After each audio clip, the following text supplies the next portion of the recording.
and welcome. This is Splash 105.5 FM, your integrity station. I'm glad that you could be there with us on these People's Choice. I'm Olufemi, and so I welcome you. This morning, I'm kicking off. I have a lot of things to do, but I'm kicking off with the issue of contracts and cronies. I call it contracts and cronies. There's this report done by Dataphyte, by a reporter, Dataphyte, Olufemi, and the title is Notebook Gate. Yet again, Makinde-led Oyo government awards contracts worth 694 million naira to companies owned by cronies. I reached out to the publisher of Dataphyte, because it's a news medium, who have been on this story for some time now, just so that he could help me make sense of this story. Why this report? We've had one recently. It's about 3 reports right now, and hampering on just the same thing. But I want to know there's a difference between the one that we had before and this one, and why this series on this particular issue of contract. Review data from your state open contract portal reveals a now familiar trend, according to this report, of contract irregularities, as the state again awarded contracts worth 694 million naira to persons closely linked to the governor. Back in the your state government has been linked to several contract irregularities, and the friends and family pattern of awarding contracts has seen the state award a total of 1.2 billion naira between 2019 and 2021 to a recurring name for the Yomi Hamzat and cronies. I have Joshua Nyongbayi, who is from Dataphyte, who will be speaking to us about it. Hello, Joshua. Hello, sir. Can you hear me, sir? I can hear you.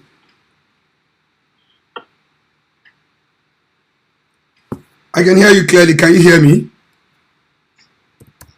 I've seen that you've heard about 3 reports coming from this same idea. What necessitated these reports? Interestingly, there is no special interest for either the name of the person involved nor the governor himself. We have started a series of accountability. Hello? Yeah, I can hear you. Hello? Hello, can you hear me? Yeah, I can hear you. Can you also hear me now? I can hear you clearly, yes. Okay, so my question is, what necessitated particularly? Right. So there isn't any particular interest either in the name of the persons in this story or the governor. The interest for us as an organization is looking at different procurement issues across states in Nigeria. So what we reported about Oyo State, we reported about Ondo State, Ekiti State, Jigawa State, Kaduna. Almost every state in Nigeria is going to have, the lens of investigative journalism mixed with data journalism with their stories. So Oyo State is not different. It's just... Hold on. I'm losing the sound, but let's take it again. You said your organization does not have interest in the names mentioned in this report, neither do you have interest in the governor. Yes. So we've been reporting various procurement processes across states in Nigeria, and we stumbled on this revelation from the Oyo State procurement portal. The story started just by reporting cost inflation of what we thought was a rather high cost of publishing notebooks in Oyo State. And when we did our first story, we didn't even know who owned any company or not. But the state governor himself threatened to sue us because we didn't do due diligence. So we went back to the commissioner for information to give us the names of the companies that got the contract. And when they shared the name with us, the Oyo State government himself shared the name of the contractors with us. And all we did was to go further to do CAC check on the names. And that was how we landed on Oriyomi Hamzat and other people. And, you know, then decided to do what we call beneficial ownership social network analysis, which linked us back to the governor. So there wasn't any special interest in the person of the governor or the person of Hamzat Oriyomi. Dataphyte has trained this organization before. We are colleagues in the industry, and we have no personal or any particular interest than procurement data and corruption and you know, various kind of irregularities in how government spends taxpayers' money. All right, so Joshua, let's go into the story itself.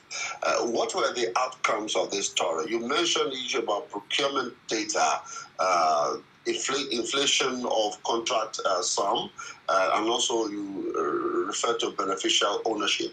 As referred to, if we refer to this particular notebook issue, what is the problem here? I mean, these are companies that are said to be in Oyo State.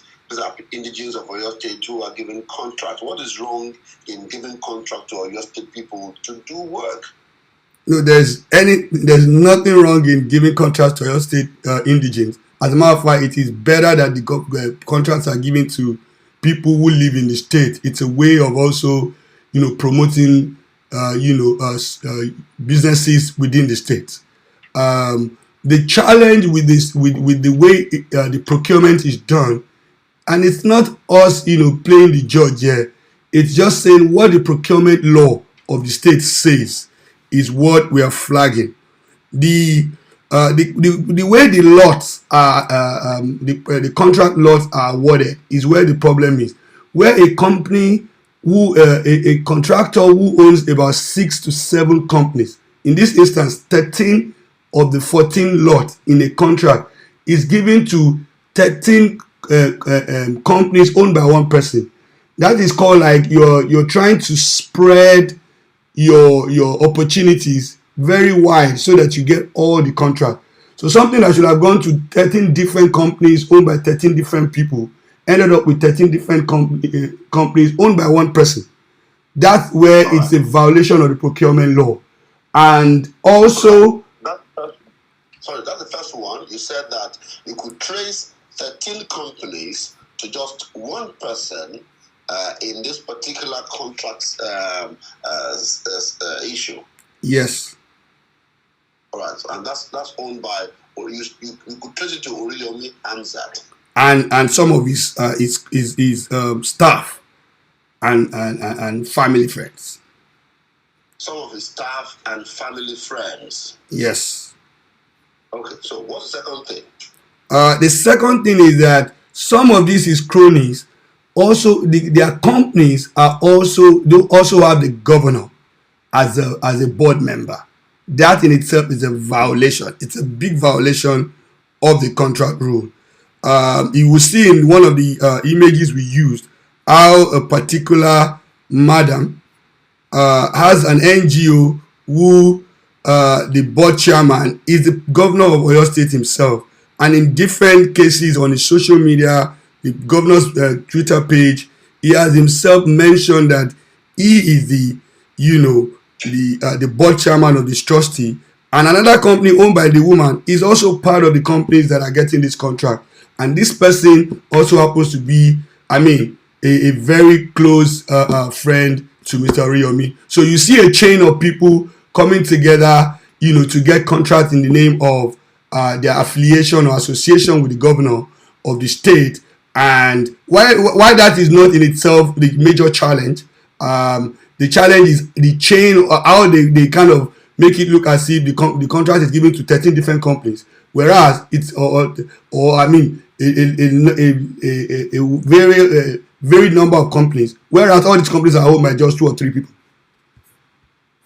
All right. So the point is that there is a procurement irregularity or procurement irregularities in the process that led to this contract award? Absolutely.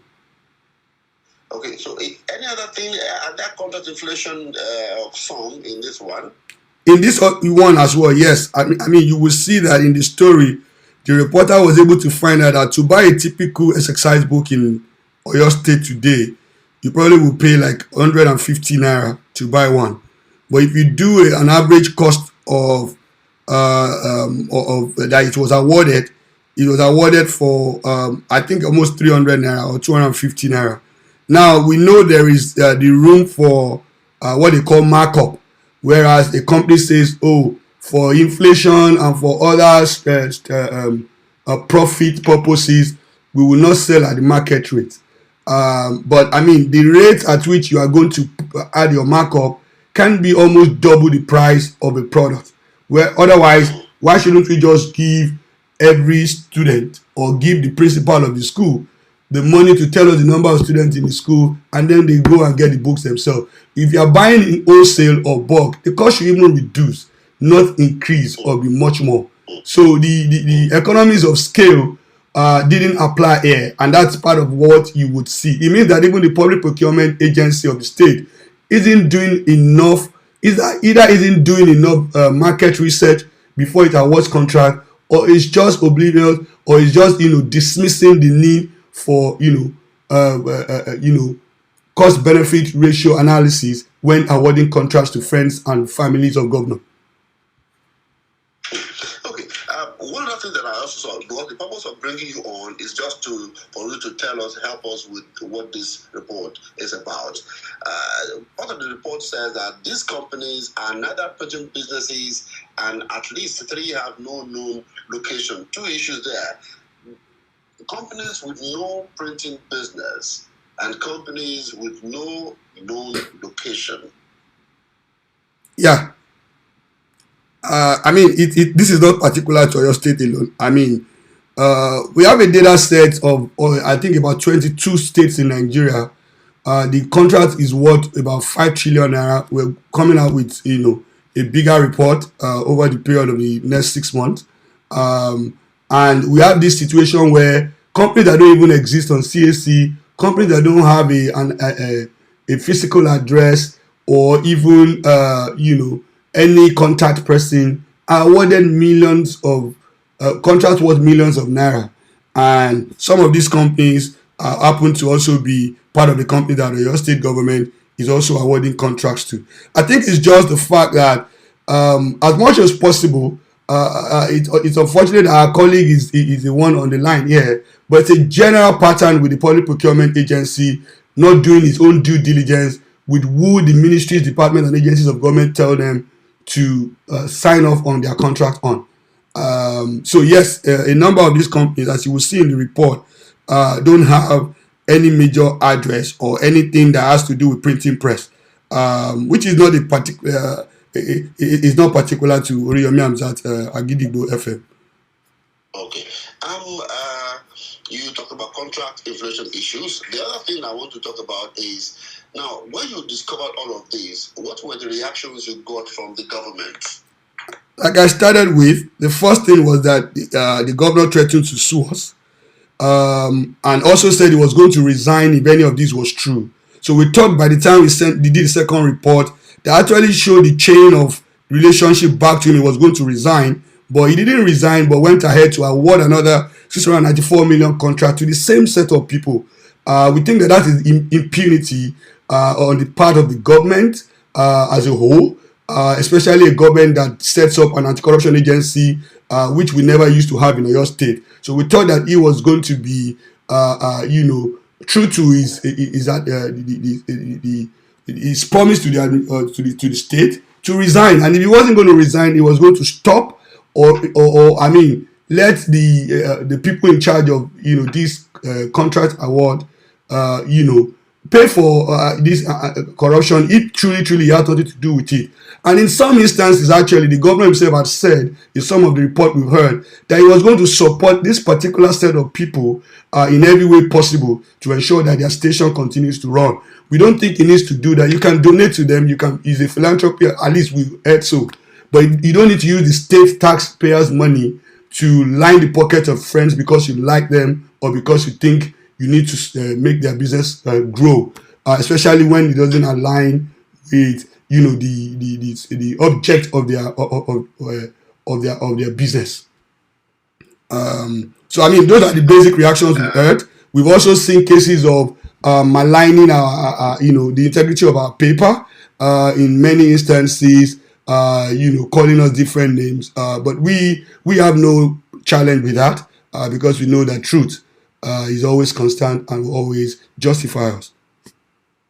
Have you been sued? I don't think the governor wants to do that because he'll probably be the one that will need to resign first. Okay. So we'll continue to follow up on your reports in the days ahead. We also want to be in on that big one you are dropping within the next 6 months. So thank you very much, Joshua, for speaking with me. Thank you so much. All right. That was Joshua Ayogbayi from